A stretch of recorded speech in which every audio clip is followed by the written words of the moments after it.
आज हम दुरुशोनी नाटक के आधार पर रामगुप्त के चरित्र की विशेषताओं का अध्ययन करते हैं। रामगुप्त दुरुशोनी नाटक का प्रमुख पात्र है।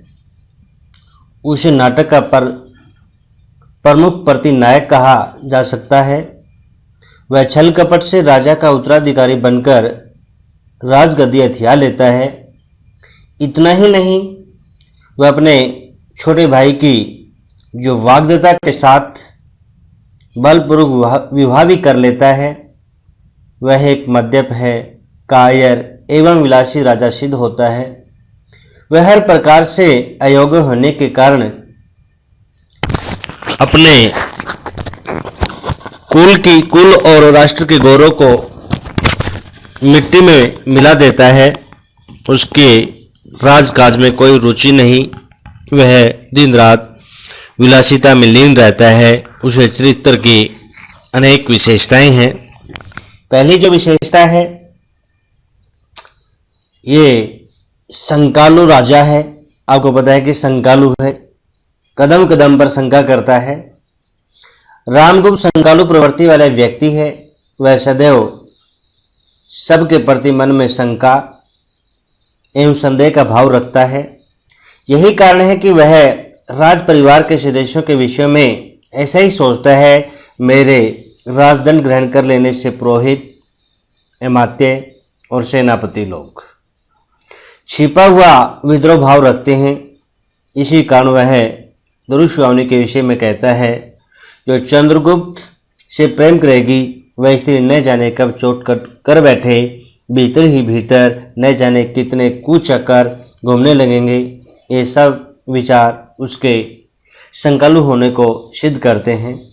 दूसरा जो बिंदु आता है वह है कायर एवं कलीब। कायर आपको पता है डरपोक होता है। कलीब वो होता है जो अपनी पति को किसी दूसरे व्यक्ति की अंकगामिनी बनाने के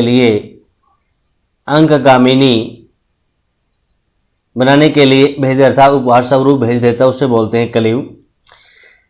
रामगुप्त केवल संकालु ही नहीं अपितु कायर कलीब भी है। वह युद्ध में साहसपूर्वक शत्रु का सामना नहीं कर सकता। वह सकराज की अपमानपूर्ण शर्तों को प्रसन्नतापूर्वक मानकर अपने कायर होने का प्रमाण देता है। मंदाकिनी ने उसके बारे में ठीक ही कहा था कि जब वीरता भागने लगती है तो उसके पैरों से राजनीति, छल की भावना धूल उड़ती है। भारी शत्रु के आक्रमण से भी अधिक वह दुरुशोनी और चंद्रगुप्त से भयभीत है, डरा हुआ है। उसे संदेह है कि दुरुशोनी चंद्रगुप्त से प्रेम करती है। वह इसलिए सकराज के प्रस्ताव को मानने में एक ही चाल से भीतर और बाहर के सब शत्रु परास्त करने का अवसर समझ लेता है। इसी प्रकार जो हमारा तीसरा बिंदु आता है वह अदूरदर्शी अर्थात दूर की सोच वाला नहीं है। अविवेकी अर्थात इसके पास बुद्धि का अभाव है। ये दो विशेषताएं इसके एक साथ जुड़ी हुई है। रामगुप्त शिखर स्वामी, देखो शिखर स्वामी भी है, ये बड़ा कुचक्री है। शिखर स्वामी कुचक्री कि कूटनीति के बल पर छल कपट से राजा तो बन जाता है, किंतु उसमें दूरदर्शिता, विवेकशीलता और शक्ति का अभाव है। इसलिए वह शिखर स्वामी को कहता है, केवल एक तुम ही मेरे विश्वास पात्र हो। समझा ने यही गिरी होता है पर्वत, पथ रास्ता, सब झगड़ों का निर्णय करेगा। अर्थात जहाँ पर रामगुप्त ने अपना शिविर बनाया हुआ है, क्यों अमात्य, जिसकी भुजाओं में बल न हो उसके मस्तिष्क में तो कुछ होना चाहिए नहीं। कहने का मतलब है कि जो शरीर से कमजोर होता है परंतु बुद्धि से बहुत ही होशियार होता है, तेज होता है, अतः यह कथन उसके चरित्र पर पूर्णतः सार्थक सिद्ध होता है। न उसकी भुजाओं में बल है और न मस्तिष्क में विवेक, न उसके पास बुद्धि है। फिर नारी के प्रति, जो नारी है, नारी के प्रति नारी के प्रति असम्मान की भावना है। यह है असम्मान, किसी प्रकार से नारी का सम्मान नहीं करता, उसे हर समय कुचलता ही है, उसके ऊपर अत्याचार करता है। दुर्योधन नाटक में रामगुप्त को नारी विरोधी पात्र के रूप में चित्रित किया गया है। वह नारी को भोग विलास की वस्तु समझता है। दुर्योधन को अनुपम अद्वितीय सुंदरी जानकर वह उससे राक्षस विवाह रचाता है।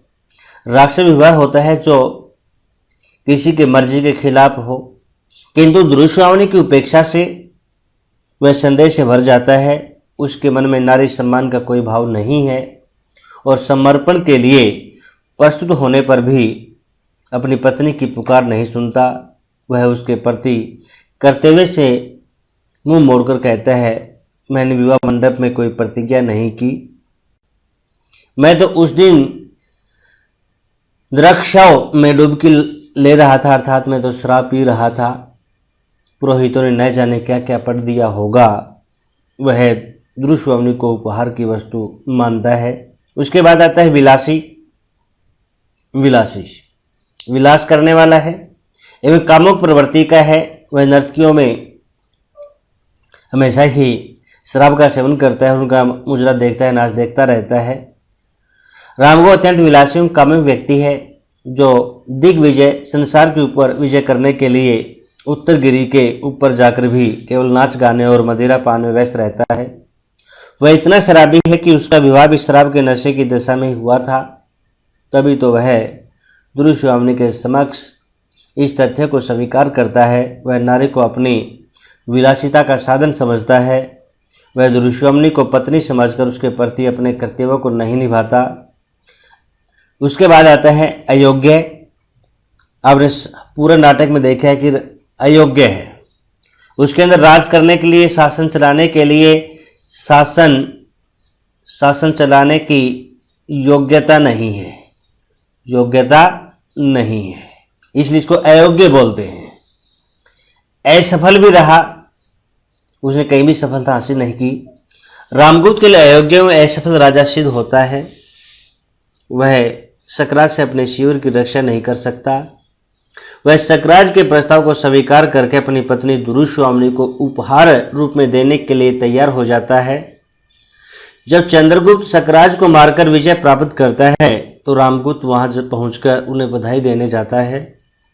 तब सामंत कुमार उसे कायर, कलेव, अत्याचारी और अयोग्य कहते हैं। सामंत कुमार गुप्त राज्य का पवित्र शासन छीनकर योग्य एवं वीर पुरुष चंद्रगुप्त को दे देते हैं। इतना ही नहीं, पुरोहित और राजसभा भी उसे कायर, अयोग्य एवं असफल समझकर उसे राजगद्दी से हटाने का प्रस्ताव पास कर देते हैं।